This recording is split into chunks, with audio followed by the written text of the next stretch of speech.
бахшида ба оғози соли нави таҳсил дар ноҳияи шаҳри нав машварати августии омӯзгорон доир гардид.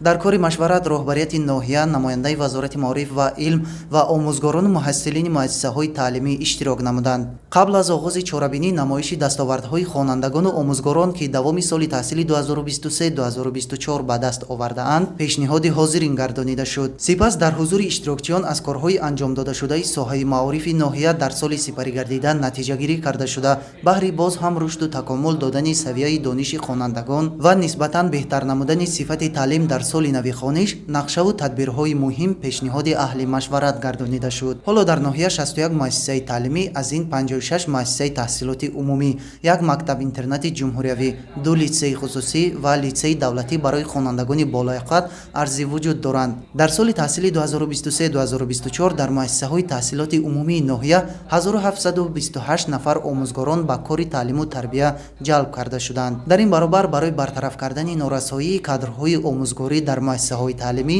тадбирандешӣ карда мешавад. Дар ноҳия 7 муассисаи томактабӣ, аз ҷумла 3 муассисаи давлатӣ ва 4 муассисаи томактабии хусусӣ бо фарогирии 581 нафар кӯдак фаъолият доранд. Инчунин дар назди 40 муассисаи таълимӣ 68 гурӯҳи марказҳои инкишофи кӯдак фаъолият намуда, кӯдакони синни 5-6 сола ба тарбия ва таълим фаро гирифта шуданд. Дар назар аст ки шуруъ аз оғози соли нави таҳсил шумораи марказҳои инкишофи кӯдак дар назди муассисаҳои таълимӣ зиёд карда мешавад. мавриди зикр аст ки хонандагони муассисаҳои таълимии ноҳияи шаҳри нав дар озмуну олимпиадаҳои фаннии ҷумҳуриявию байналмилалӣ иштирок намуда, сазовори ҷойҳои намоён гардиданд. Дар анҷоми чорабинӣ ба як қатор собиқадорону омӯзгорони фаъол сипосномаҳои мақомоти иҷроияи ҳокимияти давлатӣ тақдим карда шуд. ҳамчунин дар ин рӯз аз ҷониби шуъбаи агентии меҳнат ва шуғли аҳолӣ дар боғи фарҳангӣ фароғатӣ ба номи Исмоили Сомонии ноҳияи шаҳри нав ярмаркаи ҷойҳои кории холӣ ва вазифаҳои озод баргузор гардид. аз ҷониби 18 корхонаву ташкилот ва идораҳои дар ҳудуди ноҳия фаъолият кунанда,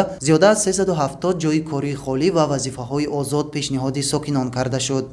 аз ҷониби шуъбаи агентии меҳнат ва шуғли аҳолии ноҳияи шаҳри нав ярмаркаҳои ҷойи кории холӣ, зиёда аз 376 ҷойи кории холӣ аз тарафи корхонаву ташкилотҳо пешниҳод намуданд. тибқи иттилоъ, дар ярмаркаи мазкур 247 нафар шаҳрвандони корҷӯй иштирок намуданд ки аз он 30 нафар дар корҳои ҷамъиятӣ номнавис шуданд. мавриди зикр аст ки дар назди шуъбаи агентии меҳнат ва шуғли аҳолии ноҳия курсҳои кӯтоҳмуддати дузандагӣ, қаннодӣ ва бофандагӣ фаъолият менамоянд ки 100 нафар сокинони ноҳия дар 4 гурӯҳ барои омӯзиш дар онҳо номнавис карда шуданд. ҳунармандони ноҳия низ маҳсули дастранҷи худро аз қабили маҳсулоти кулолгарӣ, оҳангарӣ, дузандагӣ ва бофандагиро ба намоиш гузоштанд.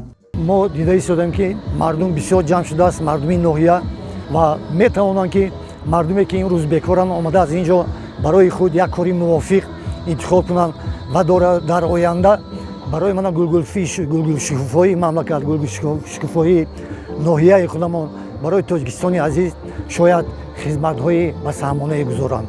ярмаркаи ҷойҳои кории холӣ яке аз чорабиниҳои фаъоли мусоидат барои бо ҷойи кор таъмин намудани шаҳрвандони бешуғл ва корҷӯй мебошад ки дар он намояндагони ташкилоту муассисаҳо новобаста аз шакли моликияташон иштирок намуда ҷойҳои кории холияшонро пешниҳоди шаҳрвандон менамоянд.